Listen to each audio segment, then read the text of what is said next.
गेहूं चाउर ढेर है। आई हो दादा, इतना डेरा लुका हो। अरे तो बिजली चमकती इतना तेज तेज। हाँ हो।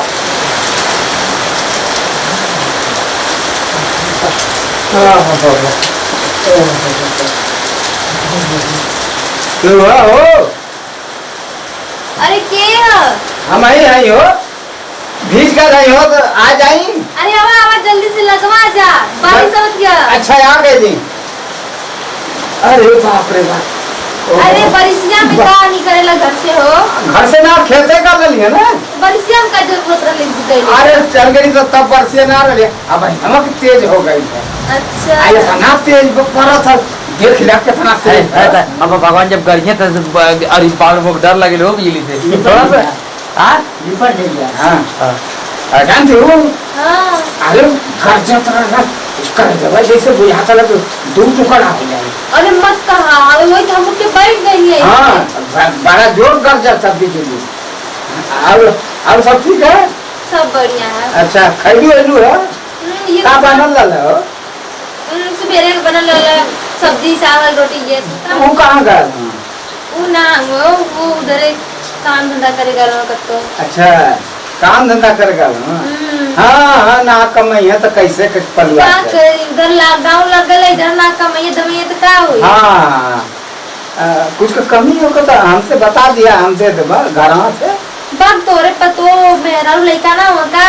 हाँ वाह हो तब उन्होंने की देखी। तो देखे वाली बात ना, हमारे घर में बहुत गेहूं चाउर है। अच्छा मन एक बोरा दे देबा तो खैया लोगन, बाद में दिया पैसा लोगन। नहीं हमरे घर में सब शरीफ, बाकी क्यों ना लेला। अच्छा हमारे ना गेहूं चाउर ढेर है। आई हो दादा, इतना डेरा लुका हो। अरे तो बिजली चमकती इतना तेज तेज। हाँ हो चमकता मोरो जीवा धक धक देला हो। हमके बहुत डर लगेला। आई हो दादा, अरे फिर आवत है। अगर हमकी बिजली मारे तो हमके बचा लिया। अच्छा है भगवान। अब ये ना अरे बाप रे। आवत है आज कितना अच्छी लगे। हे भगवान यही तरह हरदम बिजली चमकता ठीक काहे? अब तू हमारे करेजा के सटल ना। ए मौके का फायदा मत उठावा, ड्राइवर देख मतलब का। अच्छा चल अब धुआ खेलल जा। कहां खेल? हमारे तोरे जोड़ के तोड़ दी रहा होई। बिरहा? हाँ गाना चला तब गाई। अरे सुनावा हो। हाँ तई रहा भी रहा गावत रही। फटल पासे मैं गावत हुआ, हम सुनावती। तू सुनावा तो हटा बातें मत ना गाते, पहले बात पहले पूरा गाना सुन ला। अच्छा सुनावा सुनावा कैसे हो?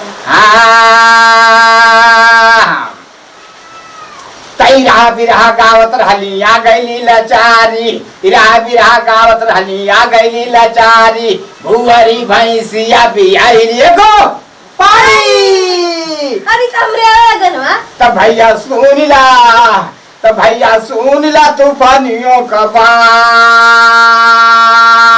कौन ना दी गावत है? बेटा हम गावत। अच्छा गावत है। सुना दुलही रहे बेमार निरहुआ बम दुलही रहे बेमार निरहुआ बम निरहुआ सटल रहे, दुलही रहे बेमार निरहुआ सटल रहे। ए छोड़ा हो सटता है। हाँ फिर हाँ। निरहु हमें हमार, निरहु हमें हमार कि हमसे बम कि हमसे सटल रहे, निरहु हमें हमार की। कहाँ सटाती रे? हैं? अरे तू अरे ससुर अरे भैया कहाँ तो छीना रहा है? काम पे गए थे ना? नहीं अरे हम तो भाई नहीं हो। तो काम लो एक काम वही बता। तो हम कुछ कर थोड़ा ना लिए। कहाँ करता था? हम सब भाई कहाँ बैठे ना लिए? अरे अरे भाई अरे भैया तुम्हारा जवान छका दिया नहीं हो। तो सलन सभा गायब हो जाए। अरे भैया कहाँ हम बैठे ना लिए? कुछ कहा नहीं है? आई हो दादा आई हो। अरे बेटा बता कहो मामी जब हम ना रही ना तब मैं सटा हटा लूं हैं? नहीं देखा ऐसा कोनो बात ना ऐसा कोनो बात ना? देखा मारत रहला हम कुछ बोलनी है ना ना बोलबी का रे एक तिना गलती करबू और कुछ बोलबू ऐसा कोनो बात ना जी ऐसा कोनो बात ना ए भाई ऐसे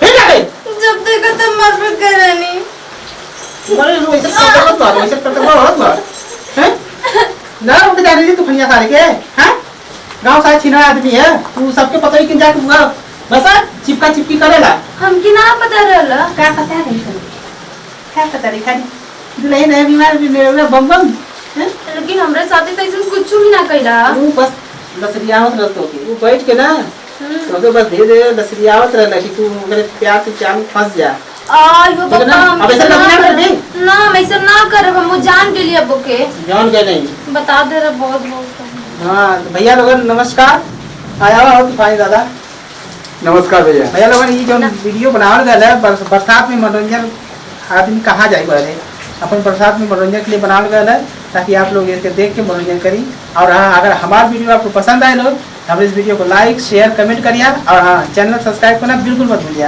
हाँ भैया बेल आइकन का घंटा दबाइबा तो तुरंत हमारी नई वीडियो पहुंचत रही। नमस्कार। नमस्कार।